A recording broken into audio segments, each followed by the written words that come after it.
Love जिहाद के मामले में नौगांव नगर में एक शिकायती ज्ञापन समाज सेविकाओं द्वारा सौंपा गया है। बताया गया है कि लव जिहाद की जड़ें पूरे भारतवर्ष में फैलती जा रही हैं, जिसको ख़त्म करना बहुत ही ज़रूरी है। समाज सेविका तृप्ति पटेल ने रैली निकाल कर एक ज्ञापन तहसीलदार को सौंपा है और उसमें मांग की है। उन्होंने कहा है कि वह कई बेटियों को संरक्षण दिए हुए हैं। उन्हें हमेशा ही यह खतरा रहता है कि कोई ना कोई लव जिहादी किसी न किसी बच्ची को अपना शिकार बना सकता है।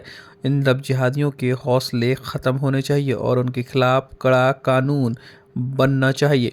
इसी मुद्दे को लेकर उन्होंने एक शिकायती ज्ञापन सौंपा और कहा कि पूरे भारतवर्ष में लव जिहाद के कई मामले बढ़ते जा रहे हैं। कठोर कानून की नितांत ज़रूरत है।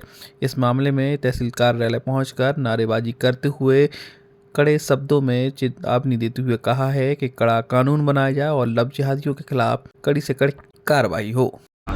जिस तरीके से हमारे समाज में, हमारे नगर में, हमारे प्रदेश में हमारी हिंदू बहनों के साथ गलत होता जा रहा है, विधर्मियों को हमारी बेटियां और बहनें शिकार हो रही हैं, उस घटनाक्रम को रोकने के लिए कड़े से कड़े कानून और कड़ी से कड़ी सजा बनाई जाए। इसलिए हम लोगों ने आज तहसीलदार मैडम को मुख्यमंत्री के लिए ज्ञापन सौंपा है। कहाँ घटनाक्रम हुआ है, आपने जिक्र किया है ज्ञापन देते हुए? अभी आप सबको जानकारी होगी, भोपाल में इतना बड़ा घनौना कृत्य हुआ कि हमारी 7 हिंदू बेटियों के साथ एक ही भाई ने, एक विधर्मीय ने इतनी घटना घटी है कि जो हमारी 7 बहनों की जिंदगियां खराब हो चुकी हैं। ऐसी घटना भोपाल में भी हुई है, ऐसी घटना छतरपुर जिले, हमारे ही जिले में, और ऐसी घटना हमारे नगर नौगांव में भी घटती रहती है। इसलिए हम लोगों ने आज मैडम को यहाँ ज्ञापन दिया है। आज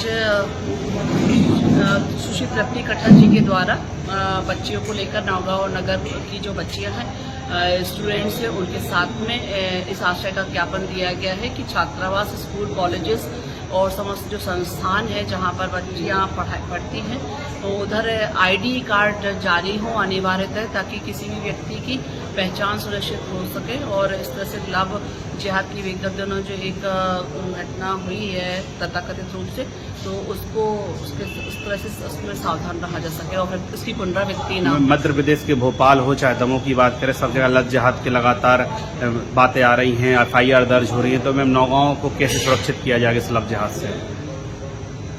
सर्वप्रथम तो एक परिवार की जिम्मेदारी है, व्यक्ति की स्वयं की जिम्मेदारी है, और ये किसी एक पर्टिकुलर जाति, धर्म, संप्रदाय से जुड़ी हुई चीज़ नहीं है। कोई भी बुरा व्यक्ति, बुरी भावनाओं का व्यक्ति किसी भी जाति, धर्म, संप्रदाय से आ सकता है। प्रत्येक बच्ची, प्रत्येक व्यक्ति को ये सावधानी रखना है, समझदारी रखना है कि वह किसी की कुटिल इरादों का शिकार ना हो जाए, कोई तरह की विभत्स घटना भविष्य में न घट पाए। तो परिवार को, समाज को, शासन, प्रशासन सभी स्तर पर इस प्रकार की समझाइश देने का है, जिसमें कि कभी ऐसे दुर्घटना नहीं। एक अंतिम सवाल है, मैं कई नौगांव के ऐसे कॉलेज, कई ऐसे स्कूल हैं ना जहाँ आज तक आइडेंटिटी कार्ड जारी हुए हैं, ना ही उनकी यूनिफॉर्म जारी हुई है, और लगातार आवारा तत्व वहाँ जाते हैं, आते हैं और व्यवधान उत्पन्न भी करते हैं।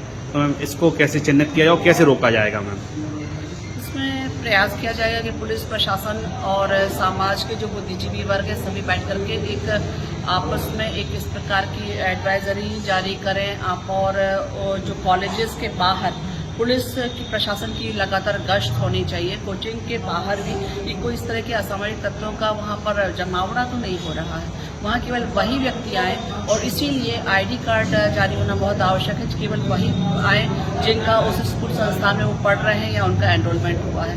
इससे बहुत हद तक इन चीज़ों पर कंट्रोल किया जा सकता है।